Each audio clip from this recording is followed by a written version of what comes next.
Postmodernism ranged from 1945 to present.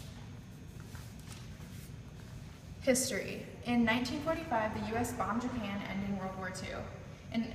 Also in 1945, the Cold War began, which was an arms race between the Soviet Union, which was communist, and the United States, which was capitalist. In 1953, the Korean War ended, which divided Korea into North Korea and South Korea. In 1954, the Civil Rights Movement began, which led to equal rights for white and African American people, and Martin Luther King also gained popularity through his speeches during this time period. In 1969, the U.S. landed the first man on the moon, and they beat the communist Soviet Union to it. In 1975, the Iranian hostage crisis occurred, and Iran took 52 American hostages during this event. In 1989, the Berlin Wall was knocked down, and a year later, West Germany and East Germany reunited. In 1991, the Soviet Union dissolved, which led to the downfall of communism in Eastern Europe. And then in 2001, terrorists attacked the World Trade Center in Washington, D.C. and the Pentagon as well, which launched America's war on terror.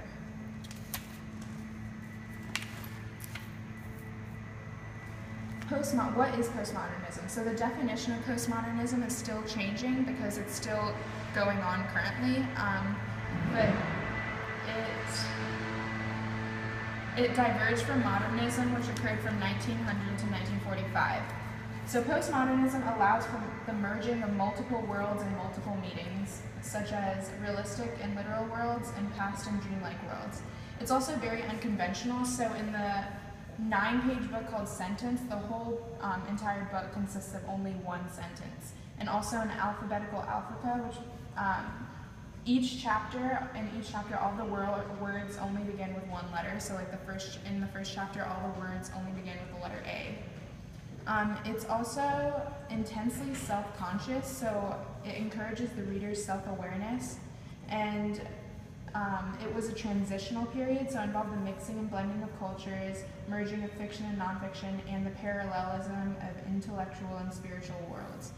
And lastly, it involved the promise and perils of technology, because technology has made life easier and helped connect the world, but a lot of people are worried that it was threatening rugged individualism, which involves self-sufficiency and independence. World War II ended August 6th of 1945 when the U.S. dropped atomic bombs on Japan. Many Americans disapproved of this action, but it was successful in ending the war. 20 years later was the start of the Vietnam War, which divided the nation and caused peaceful and violent demonstrations. The nuclear bomb was a dramatic symbol of the last half of the 20th century. The infamous mushroom cloud represented triumph of science and technology. This was ironic because the purpose of the war was to benefit mankind and make life easier, but it killed so many.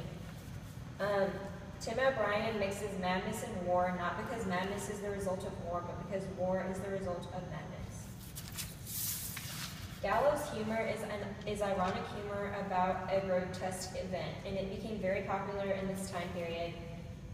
Writers thought the madness of war-torn world was inescapable, and this led to a lot of hard-edged, ironic humor at life's tragedies.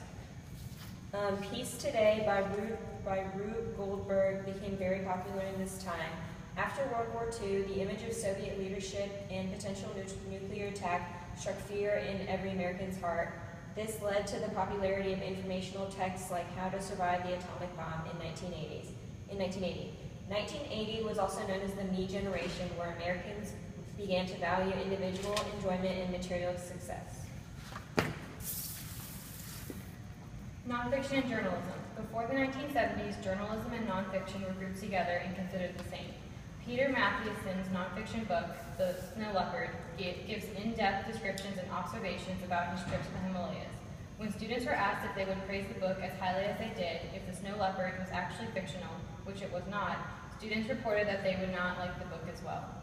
The idea of there being a new journalism came into effect during this time. Journalists more often use complex characterization, plot, suspense, setting, symbolism, and irony in their writing. Poetry. The decline in modernism was when it was thought that poetry should be impersonal, elusive, and intellectually challenging. The Beat poets believed strongly in the opposition of conformity. Allen Ginsberg wrote the poem Howl in 1956. This poem consisted of hundreds of lines crying in outrage against the idea of conformity. Poetry and personal experiences soon became very popular. Poets used emotional issues, alcoholism, depression, and distress as inspiration. Robert Lowell published many of these poems in a collection called Life Studies in 1959. Today, poetry is greatly diverse and far from impersonal. Contemporary American literature. Today, American poetry is characterized by diversity and appeals to many new audiences. Contemporary poetry commonly reflects a democratic quality. Contemporary poets write about personal topics and use common speech. Much of contemporary American literature has been influenced by the words of 19th century writers such as Poe, Hawthorne, and Emerson.